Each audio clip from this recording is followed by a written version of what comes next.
सिद्धि हिंदी उच्चतर माध्यमिक विद्यालय की इस चैनल पर आपका स्वागत है। मेरा नाम मिथिला हार्दिक जानी है और मैं स्कूल में अकाउंट सब्जेक्ट पढ़ाती हूँ। आज हम अकाउंट के पार्ट 1 की पढ़ाई करेंगे। तो पार्ट 1 में पहले अनुक्रमणिका पर हम जाएंगे। वैसे तो हम लोगों ने लेसन नंबर 1 की प्रैक्टिस कर ली है, फिर भी थोड़ा सा रिवीजन करने के लिए हम पहले से ही शुरुआत करूँगी। तो पार्ट 1 में अनुक्रमणिका में इस लेसन में इस पार्ट 1 में 7 लेसन है।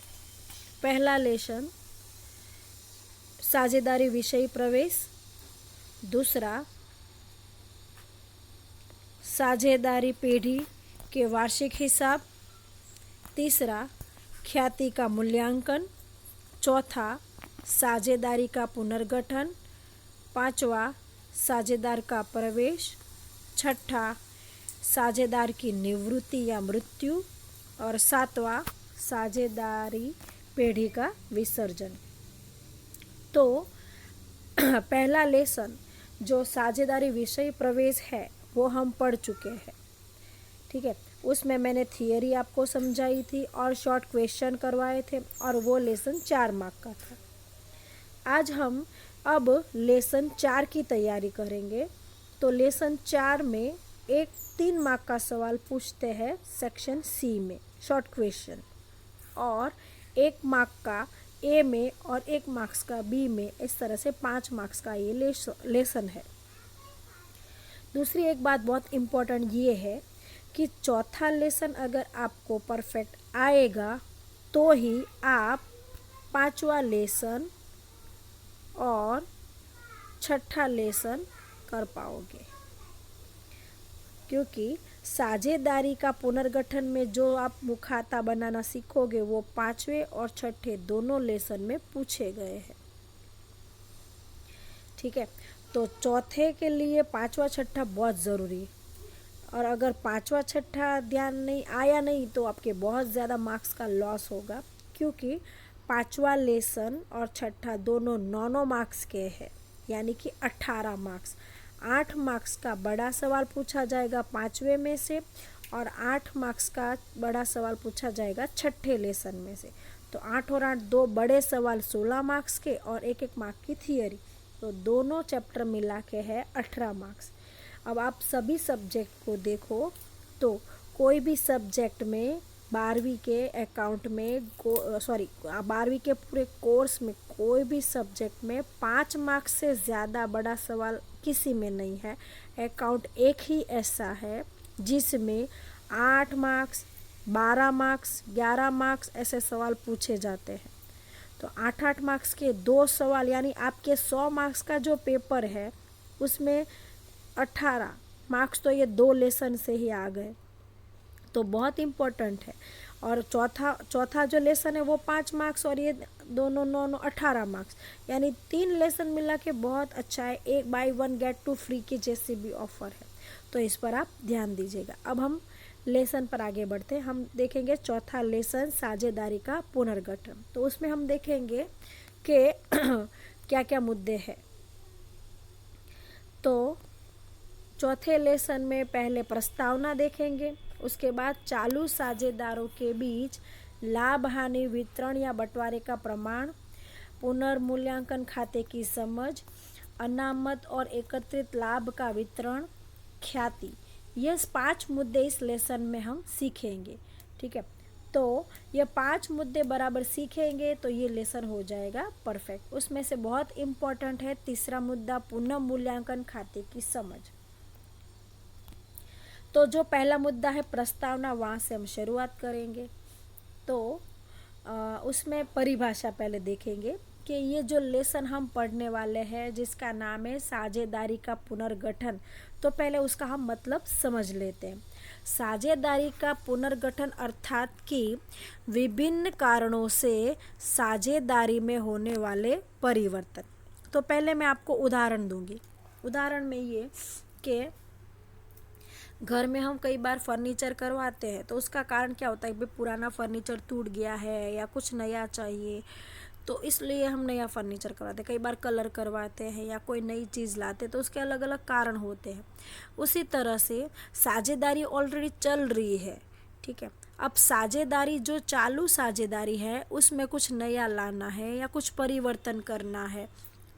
पहले सब साझेदारों के बीच लाभ हानि का अनुपात जो होता है उसमें बदलाव लाना है। सबको काम अलग अलग सौंपना है।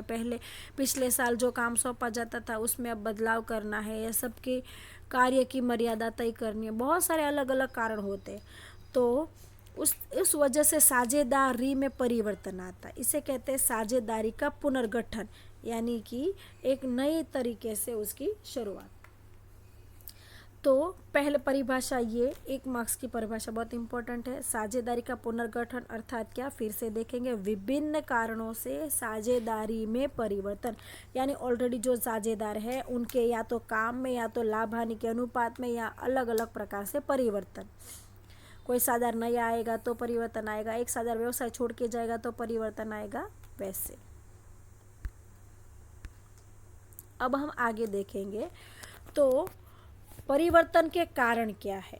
तो परिवर्तन का पहला कारण है चालू साझेदारों के बीच लाभ हानि वितरण के प्रमाण में परिवर्तन। अब उनका लाभ हानि के वितरण के प्रमाण में परिवर्तन, तो ये मैं आपको वीडियो के द्वारा भी बाद में समझाऊंगी। अभी आप उदाहरण थियरी के द्वारा समझ लीजिए कि सभी साझेदारों को लाभ का समान हिस्सा मिल रहा है, लेकिन कई बार एक साझेदार नया आ गया तो उसको अब लाभ में से हिस्सा देना पड़ेगा, या तो व्यवसाय में से एक साझेदार छोड़ के चला गया तो उसका लाभ बच जाएगा, अन्य के बीच में बांटना पड़ेगा। यानी कि लाभ हानि का प्रमाण पहले समान होता है, फिर उसमें बदलाव करके किसी का ज़्यादा किसी का कम अलग अलग करना है। तो परिवर्तन के कारण में पहला एक है कि भाई लाभ हानि का अनुपात बदलना, इसलिए परिवर्तन आएगा साझेदारी में। दूसरा परिवर्तन का कारण ये है कि साझेदार पेढ़ी में कोई नया साझेदार आएगा तो परिवर्तन होगा। और तीसरा, एक व्यवसाय छोड़ के कोई साझेदार चला जाएगा तो परिवर्तन आएगा। इन 3 कारणों की वजह से साझेदारी में परिवर्तन आता है। साझेदारी में परिवर्तन, तो एक लाभ हानि का अनुपात बदलना है, तो दूसरा नया साझेदार आएगा तो, और तीसरा साझेदार व्यवसाय छोड़ के जाएगा। अब ऐसा होता है कि 3 पार्टनर है A B C, ठीक है, तीनों को 10-10 हज़ार मिल रहा है। अब C है, वो कह रहा है कि अब मैं व्यवसाय में पूरा ध्यान नहीं दे पा रहा हूँ, तो मुझे अब व्यवसाय छोड़ के जाना है।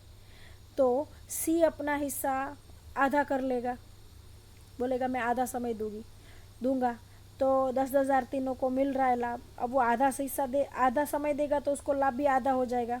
कितना मिलेगा उसको? 5,000। तो बाकी के उसके भाग के जो 5,000 बच गए उन दोनों A और B को मिल जाएंगे, यानी उन दोनों को 12,500 और इसको मिलेगा 5,000। इस तरह से तीनों के लाभ हानि के अनुपात पहला समान था, अब क्या हुआ? चेंज आ गया। पहले समान था तो 10-10 हज़ार मिल रहा था, अब क्या आ गया? 12,500, 5,000। ये हुआ लाभ हानि के प्रमाण में परिवर्तन। प्रवेश, अब 3 पार्टनर है, तीनों को 10-10 हज़ार मिल रहा है। अब D नाम का नया साझेदार आया, अब लाभ हुआ है 30,000, तीनों को 10-10 हज़ार मिल रहा है। अब नया आया है तो हाथ हिला के आएगा तो नहीं, उसको कुछ ना कुछ तो देना पड़ेगा। तो ये तीनों अपने में से 2-2 हज़ार निकाल के उसको देंगे, तो उसको नए साझेदार को मिलेंगे 6,000 और इन तीनों को मिलेंगे 8-8 हज़ार। तो प्रवेश की वजह से भी उनके लाभ हानि में क्या हुआ? परिवर्तन।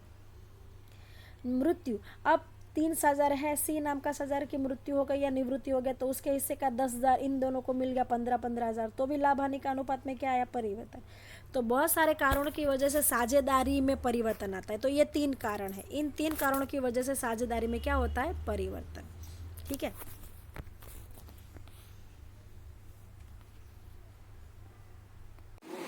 ओके, तो हमने आगे देखा कि साझेदारी में परिवर्तन, लाभ हानि के अनुपात में परिवर्तन। तो साझेदारी में 3 प्रकार से परिवर्तन है, एक लाभ हानि के अनुपात में, एक प्रवेश में और एक निवृत्ति। 3 कारण देखे। तो प्रवेश निवृत्ति मैंने आपको बताया कि लेसन नंबर 5 और 6 में है।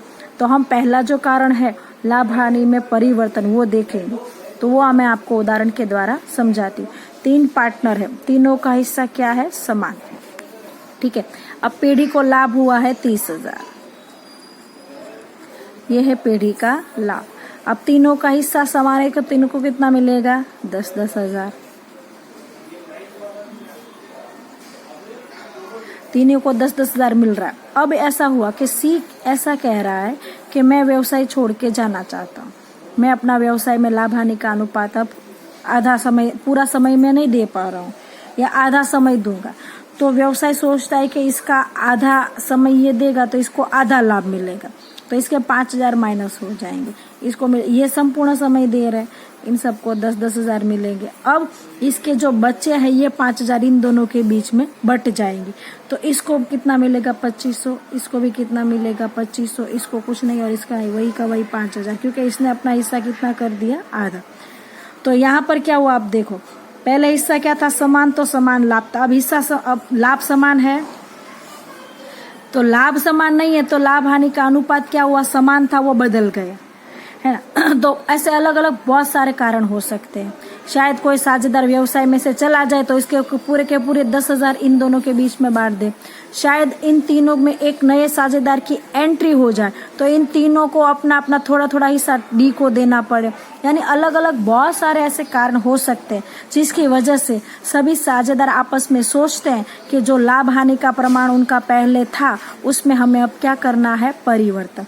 तो अलग अलग कारणों से लाभ हानि के अनुपात में परिवर्तन होता है, बराबर है। तो ये पहला कारण था हमारा, तो जो मैंने आपको उदाहरण के द्वारा समझाया।